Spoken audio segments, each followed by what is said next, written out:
स्वामी दयानंद सरस्वती ने आकर के हमको सम्मान दिया, लेकिन आज मेरी माताओं बहनों, नारी जागरण तो बहुत हुआ, नारी जागरण के नाम पर अनेक अभियान भी चलाए गए, लेकिन माताओं बहनों की स्थिति बहुत दयनीय होती चली गई।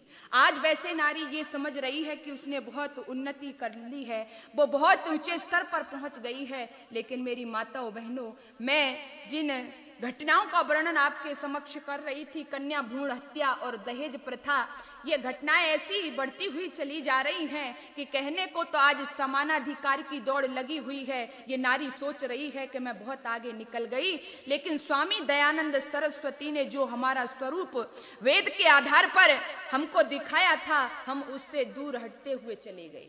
मेरी माताओं बहनों, मैं आपसे निवेदन करना चाहती हूँ कि तुम क्लबों में इठलाने वाली वासना की तितली नहीं हो, तुम कल्याण की अधिष्ठात्री देवी हो, तुम भूलोक की कविता हो, तुम जिन हाथों से घर का कार्यकाज चलाती हो, उन्हीं हाथों से तुम इस देश को भी चला सकती हो, देश को भी शासित कर सकती हो।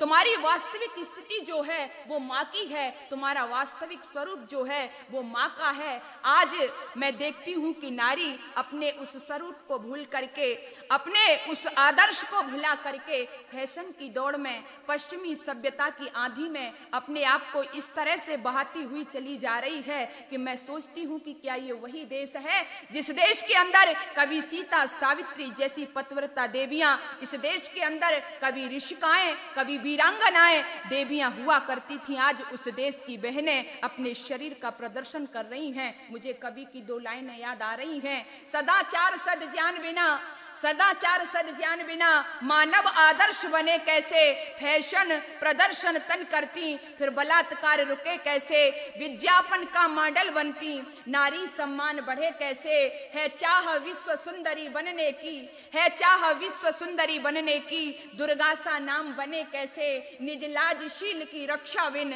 जग में सम्मान मिले कैसे, जब नैतिक पतन किया तुमने जीवन उत्थान करे कैसे, जब नैतिक पतन किया तुमने जीवन उत्थान करे कैसे। आइए उद्बोधन के रूप में मैं मातृशक्ति से आह्वान करना चाहती हूँ कि आज जो समय की पुकार है उसके अनुसार अपने आप को ढालिए। हम आगे जा सकते हैं, लेकिन अपने आदर्शों को, अपनी परंपराओं को, अपनी मान्यताओं को नीचे गिरा करके नहीं। हमारी जिम्मेदारी जो है, बहुत बड़ी जिम्मेदारी है हमारे ऊपर। मातृशक्ति जो है ईश्वर के बाद में उसका दूसरा स्थान उसी का आता है, लेकिन हम अपनी उस जिम्मेदारी को समझे। आइए मैं आपसे आह्वान करना चाहती हूँ, अपनी जिम्मेदारी को निभाओ। किस तरह से? मेरे देश की बहनों, तुमको देख रही दुनिया सारी, तुम पे बड़ी जिम्मेदारी। मेरे देश की बहनों, तुमको देख रही दुनिया सारी, तुम पे बड़ी जिम्मेदारी। हर घर को तुम स्वर्ग बनाना,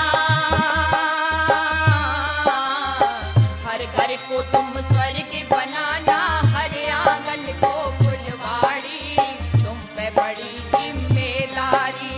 मेरे देश की बहनों, तुमको देख रही दुनिया सारी, तुम पे बड़ी जिम्मेदारी, तुम पे बड़ी जिम्मेदारी, तुम पे बड़ी जिम्मेदारी, तुम पे बड़ी जिम्मेदारी।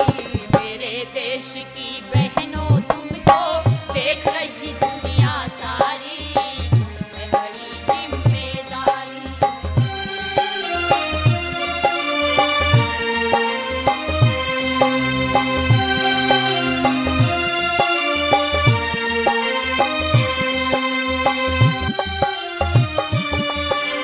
तुम्हें उस देश में जन्मी